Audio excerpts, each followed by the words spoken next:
If you're having coffee with me, I would welcome you to my corner of the internet where you can have your beverage of choice as long as it's coffee. That's as dark as the past week has been.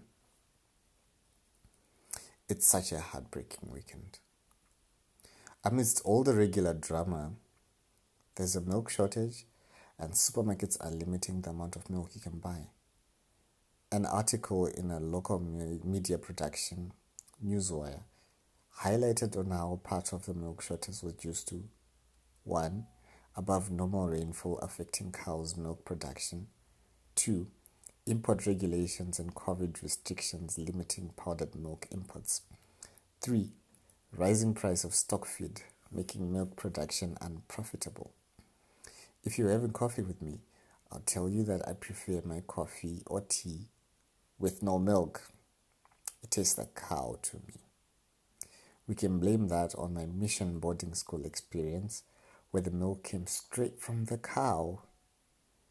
But the milk shortage is not what made this weekend dark. It was death, the untimely visitor. As if death is ever timely. The New York Daily News carried the headline, "The Prince and the Rapper," and ran articles on the death of Prince Philip and DMX. Personally, I never knew about Prince Philip besides that he was married to the Queen and that they both are great-great-grandchildren of Queen Victoria. So they are related. Anyway, putting it kindly, Prince Philip had some strong and old-fashioned views of the world.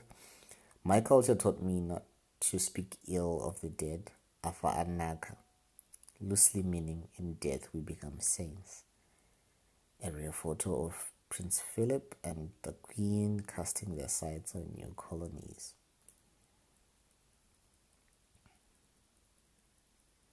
If I was in charge of laying out the newspaper, I would have put it as The Prince and the King. DMX was definitely royalty in the world of rap, at least for us who were listening to the Darkman X in our teens. I could rap along to all of DMX's lyrics, and the title of this post is loosely inspired by a string of lyrical rap from the late Al Simmons. I recall an incident during Mass back at mission school when we were asked to pray and a DMX fan recited the prayer, an interlude skit from DMX's 1998 album As Dark and Hell Is Hot. Lord, why is it that I go through so much pain? All I saw was black, and all I felt was pain. I come to you because it's you who knows.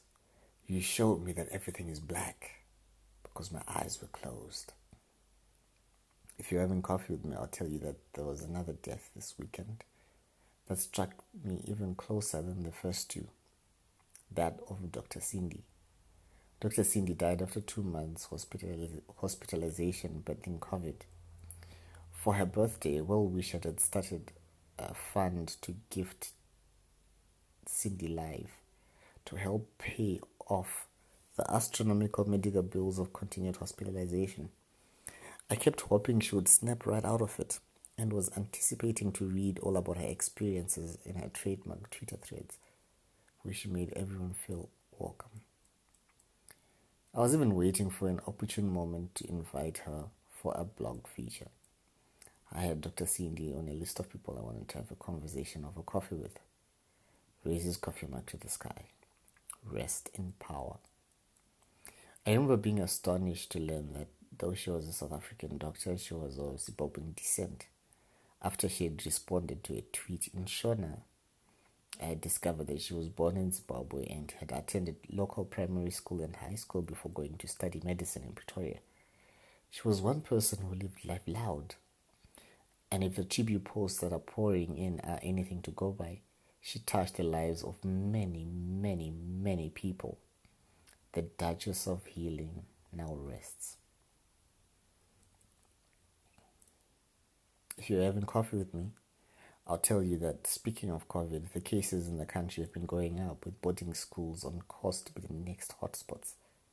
The surge is being attributed to school authorities and parents who defied the presidential order not to travel over the Easter break. Government is stepping up its surveillance.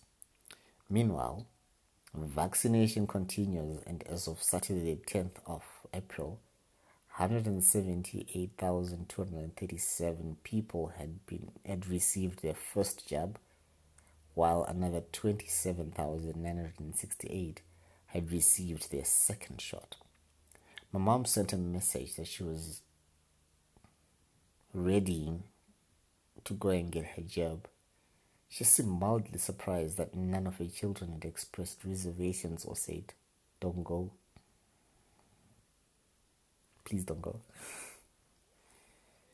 What's been happening in your part of the world?